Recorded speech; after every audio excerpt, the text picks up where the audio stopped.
అందరికి ఇది dry fruits అండి, మొత్తం డ్రై ఫ్రూట్స్ అన్నమాట. చోబా సేమియా గురించి రెడీ చేస్తున్నాను. బాదం పప్పు, కిస్మిస్, జీడిపప్పు, తర్వాత వచ్చేమో ఎండు కొబ్బరి తురుము అన్నమాట. ఇది మనకు బయట విడిగా తురిమింది దొరుకుతుంది. తర్వాత వచ్చేమో గసగసాలు మెయిన్ అండి, ఈ గసగసాల వల్లే టేస్ట్ వస్తుంది చోబాకి. తర్వాత షుగర్, సేమియా అన్నమాట. ఇవన్నీ కలిపి ఈ నెయ్యిలో ముందు రోస్ట్ చేసుకొని, అంటే గోల్డెన్ కలర్ లో రోస్ట్ చేసుకొని ఈ ఒక్కొక్కటిగా కలపాలి. కానీ భలే ఉంటుందండి ఇది టేస్ట్ అయితే.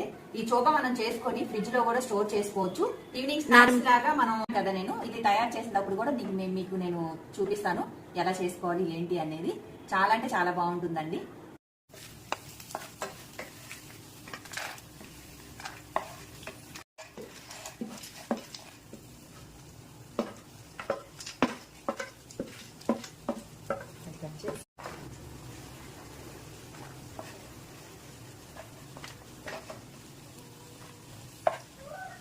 నా కిచెన్ అంతా మెస్సీగా ఉంది, ప్లీజ్ ఏమనుకోబాకండి.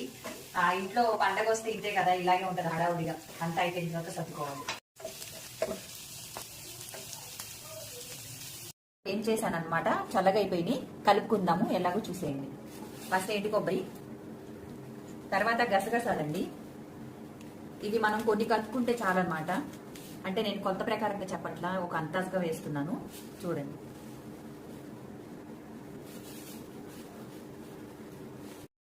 డ్రై ఫ్రూట్స్ చూసారు ఎంత కలర్ఫుల్ గా ఉన్నాయో. ఫస్ట్ బాదం పప్పు, తర్వాత ఖజూర, ఎండి ఖజూర, తర్వాత జీడిపప్పు, కిస్మిస్,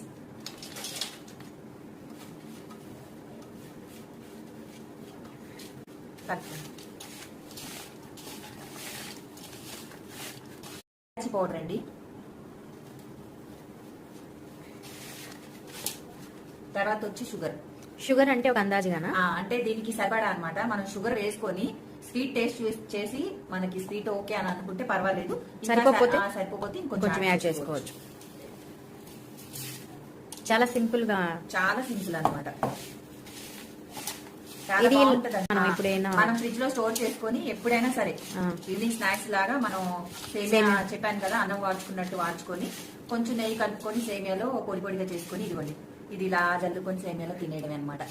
పిల్లలు కూడా చాలా ఇష్టంగా తింటారు, ఎందుకంటే హెల్దీ కూడా. నెక్స్ట్ ఏంటంటే చాలా హెల్దీ కూడా. అవును, ఎందుకంటే డ్రై ఫ్రూట్స్ ఉన్నాయి కదా దీంట్లో.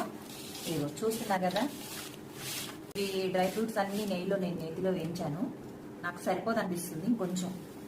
అంటే షుగర్ తగ్గట్టే వేసుకోవచ్చు అండి, కావంటే కొంచెం చూసుకొని సరిపోతే వేసుకోవచ్చు. ఎంత తింటే అంత. ఇంతే, చాలా సింపుల్ గా అయిపోద్దండి.